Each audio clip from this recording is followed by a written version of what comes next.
où vous prédisiez ce qui se passe en ce moment, c'est bien ça? Oui, j'avais analysé les écrits de M. Macron quand il se présentait dans sa campagne électorale. Il y avait un livre qui s'appelait Révolution. Révolution. C'est pas un pacifiste, Révolution. Et il voulait casser, il annonçait tout ce qu'il y avait de social en France. En gros, changer notre société telle qu'elle est issue de la Seconde Guerre mondiale, du Conseil national de la résistance, de la sécurité sociale et tout ça.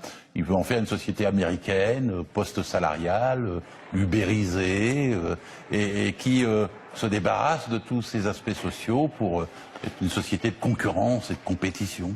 Et moi, j'avais dit, il va se heurter au gros de notre société.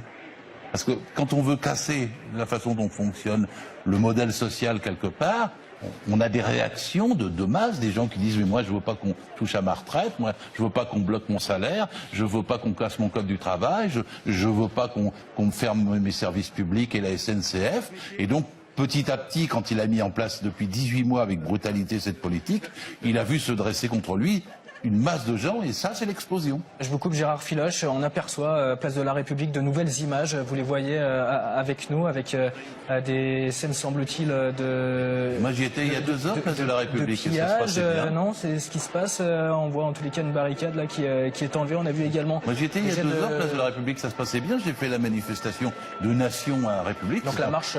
oui, c'était un peu long, d'ailleurs, je suis un peu fatigué.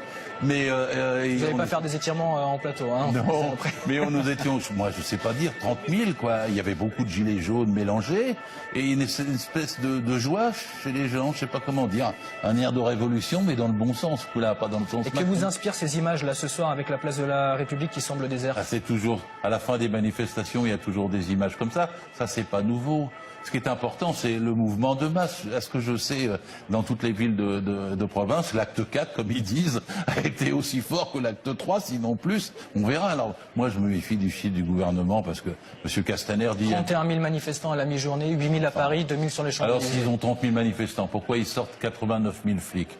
Dans toute la France, ouais. Oui, mais enfin, c'est pas raisonnable, ils bluffent. C'est aussi embêtant qu'ils mentent sur les chiffres. Parce qu'on peut pas avoir confiance. Donc, selon vous, le gouvernement ment? Il ment tout le temps. Ils mentent sur qui se déplace, sur les revendications. Par exemple, ils expliquent que les gens... Vous avez des preuves pour... Oui, mais je vais vous dire, ils disent que les gens ont un ras-le-bol fiscal. C'est pas vrai. C'est pas l'impôt qui est en cause, c'est l'injustice de l'impôt. Pourtant, il y a certains gilets jaunes parlent quand même du ras-le-bol. Excusez-moi, moi j'ai lu les 40 revendications des gilets jaunes qui sont parues, etc. Je les trouve presque bien. Moi qui suis un syndicaliste CGT, sur 40, il y a au moins 37 mesures qui appartiennent à mon syndicat. Et si vous voulez que je vous en dise plus, par exemple, la question des salaires, elle est commune à tout le monde aujourd'hui. Dès qu'on parle à quelqu'un, la personne, elle vous dit, mais moi je gagne 1 400 € et je peux pas vivre avec. Et après, vous avez quelqu'un d'autre qui dit, moi je suis retraité, j'ai 1 000 €. Vous savez qu'il y a sur 14 millions de retraités en France, il y en a 7 millions en dessous de 1 000 €. Sur les salariés, 50%, la moitié, c'est ça quel chiffre, c'est pas les moyennes qui comptent. 50% sont en dessous de 1 700 €. C'est ce qu'on appelle le salaire médian. Vous avez pour les jeunes, des millions de jeunes qui rament avec des CDD, qui n'arrivent pas à s'en sortir du tout.